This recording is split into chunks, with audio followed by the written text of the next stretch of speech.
Hello, my name is Dychronic, here on this Destiny 2 video, and today we're going to be talking about the weekly reset in Destiny 2 as of April 2nd, 2019. So there's not a lot of special stuff going on this week. You can tell that the Iron Banner guy, Lord Saladin, has left the tower. Iron Banner was last week. I believe there will be at least 2 more, if not 3 more Iron Banners for the rest of the season. Other than that, the special thing going on right now is that April 2nd, all Gambit Prime maps are unlocked. So if you've been playing Gambit Prime over the past few weeks, you've been noticing that they have been a static roll. They have been like one map, and then every week they switch to another map. Now every single map is available, all 4 maps, or if they included all the other maps as well, they're all available for Gambit Prime, as well as the fact that Private Match also has availability for Gambit Prime. So to get to the private matches, all you do is you go to the Gambit little section here, you go Game Options, and then you go to Game Type, and then in Gambit Prime, you can actually select here. I've answered my questions here. You cannot actually play these maps in Gambit Prime for some reason.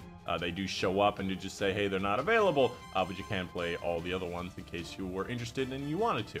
Something that I did notice is that every single map has a very specific set of 3 enemies that can actually appear. I didn't even realize this. This actually might be true for Gambit as well, but I never realized this. But yeah, there it is. There's the maps, and in Gambit apparently you can also have like the new map, like these things. Anyways, let's go ahead and get onto it with the weekly reset information, starting off with the Nightfall. First off, you got Warden of Nothing, that big servitor at the end of the Prison of Elders. He drops the Warden Law, a 2-burst hand cannon with some weird perks to it, not really that amazing. Inside Terminus with the Giant Scion at the end, used to be a PS4 exclusive, but it is available to everyone, and that one drops the Long Goodbye, a sniper rifle with decent aim assistance, 90 RPM, but overall not that exciting. And then lastly, Exodus Crash, the one that everybody hates because it has that fallen forearm vandal dude at the very end that just kind of melees you and goes invisible and disappears all the time.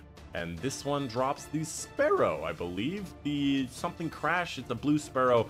I can't remember it because I've never tried this one on Nightfall. Highest scoring one is definitely going to be Warden of Nothing. Right now, Warden of Nothing is my highest scoring Nightfall, other than the Strange Terrain Exploit. And the fastest one, I can't really say, to be honest. They're all kind of bad, and they all do take a long time to complete. Probably Warden of Nothing, I'm gonna be honest. The weekly modifier for Vanguard Strikes and everything heroic will be Void Cinch, and the daily right now is going to be Iron and Heavyweight. And just because I wanted to also show off the modifier for Reckoning, this week will be Solar Singe, today will be Attrition and Heavyweight. The weekly rotating Crucible playlist is Breakthrough. Destroy the breaker to expose your opponent's vault, then hack their vault to basically capture the middle control point, then capture the opposing control point, or defend your control point. Really kind of simple, not really that great. The flashpoint this week will be on the Tangled Shore. To complete public events, lost sectors, and heroic adventures to complete the flashpoint, as well as the heroic adventure here, as well as, if you did not know, there's a specific set of lore, I believe it's Varix the Loyal, that you can only get during the flashpoint when it's on the Tangled Shore. So complete things like lost sectors, heroic adventures, public events and whatnot, and you can have a chance at getting lore. I believe if you just do the Kingship Dock over and over again, you'll have the best chance of getting that lore very quickly. And of course, a friendly reminder, the Spider has a powerful bounty in case you need it. As for the Dreaming City this week, it will be in its strongest curse. You can tell because Petra is in this section here in Rhea Silvia, so you have your opportunity to go out and complete the Shattered Throne. I don't think the update for 2.2.0 has released yet, so you're not going to get a higher chance to get all this stuff yet. That will be next week on April 9th, but if you still want to do the Shattered Throne and get a chance at getting that ship or anything you need in the Dreaming City, the missions and all that stuff that is available, the Ascendant Realm this week will take place in Aphelios Rest. It is the first in the cycle of the 7 or 6, I forget how many. I think it's 7 different Ascendant challenges. This is going to be the one where you destroy those blights under the umbrellas, then you destroy the crystals in the middle. As for Escalation Protocol this week, it will be the Sniper Rifle. Next week will be all 3. Last week was the SMG. Welcome to Eververse, showing off all of our supply, claiming all of these engrams just to show you like, oh hey look, loot box opening, oh yeah, oh loot box, wow, okay, I got that. Some pretty decent drops. So I'm going to show you her inventory, everything she does have in case you're interested. We got a multiplayer emote here, Respectful Handshake. In my opinion, not really that good. Just kind of going to go across the bottom here in case you're interested in what she has for sale. Rose and Bone. Don't know what it looks like. I think it's just a very standard style look model, and then yeah, Yeah, we've seen this before. I don't know why it's an exotic. I got weird ghost shells and stuff.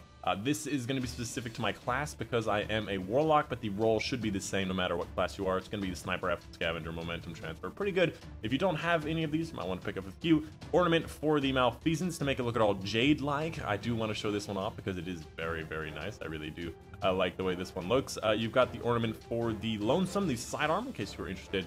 A couple things across the bottom, nothing really that interesting or creative that I am particularly interested in. Again, I believe these we've seen in the past few weeks. I'm going to quickly go through them in case you're interested. That's the spare rations one. That's going to be the Thorn. And this is going to be the standard set in case you're interested. And then outside of that, there is no more 4-star bounty. Again, there is no more prismatic matrix because Bungie sucks. They don't want us to have all the items. They'll buy something. Can I get something? I don't know what I'm expecting. I do this every time. I'm like, let's open this on video. It's going to be fun. And then I'm like, I don't need anything. As for Benedict's inventory this week, he's got a couple items that are all trash because it's always trash unless there's Midnight Core in our little address. This week, he has the sniper rifle. Has snapshot, pretty good for high fire rate, but since a lot of other things can now have snapshot, it's fallen by the wayside. It's not as effective. As for Hawthorne's inventory, pretty standard stuff. You know, go across. There's got escalation protocol, crucible matches, raids with clanmates, and Gambit Prime matches. In case you're interested, the weekly raid challenges. Strength of memory. It's gonna be the Riven challenge. Kill Riven without shooting the same eye twice. You have to divvy up the rolls, or you can just do the rocket launcher 1,000 voices strategy. That also works too, as long as you don't shoot the same eye twice. Next up, we have Hold the Line, which I do believe is going to be the first section of the Scourge of the Past raid. Basically, you have to do it faster. Do not let the battery dip into the red section. It will say challenge failed if you are not fast enough. So go as fast as possible, and you should be able to get this one pretty easily by accident. Oh, hey, look, a lot of Crucible engrams. I wonder how many are like sitting here waiting to just be devoured. Hey, look, a service revolver. Oh, boy. Oh, wow, okay. Outlaw kill clip on 180. That's actually pretty good. Oh, and it's got a range masterwork. Oh, and light mag. Oh, and range. Wow, okay. That's a mighty fine drop I got there.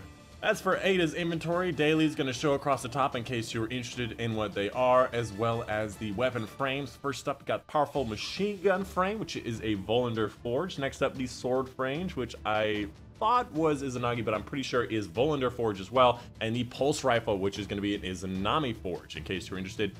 This pulse rifle, the blast furnace, is a 454 burst pulse rifle with the highest range in the game. This thing reaches out to scout rifle distances and is my #1 weapon for Gambit and Gambit Prime for invading and anti-invading. It is just a fantastically, incredibly high-ranged weapon. It takes a little while to get used to the 4 burst, but it is definitely worth it. This weapon reaches out to ridiculous range. And as just a friendly reminder, make sure you pick up your Legions package from your respective allegiance. If you've done the Drifter, sided with the Drifter, that is, you'll be able to get his package. If you sided with the Vanguard, you'll be able to get it from Ikora, and of course, all of the stuff that he has in his inventory as well, in case you wanted to get some refresher on the Prime Weekly bounty. Anyways, that's pretty much it. That's going to be the end of the video of the weekly reset. Let me know in the comments down below if you have any questions, concerns, ideas, if I missed something, if I'm pretty, let me know in the comments down below. But of course, my name's been Dychronic, and I will see you guys on the next one. Bye-bye!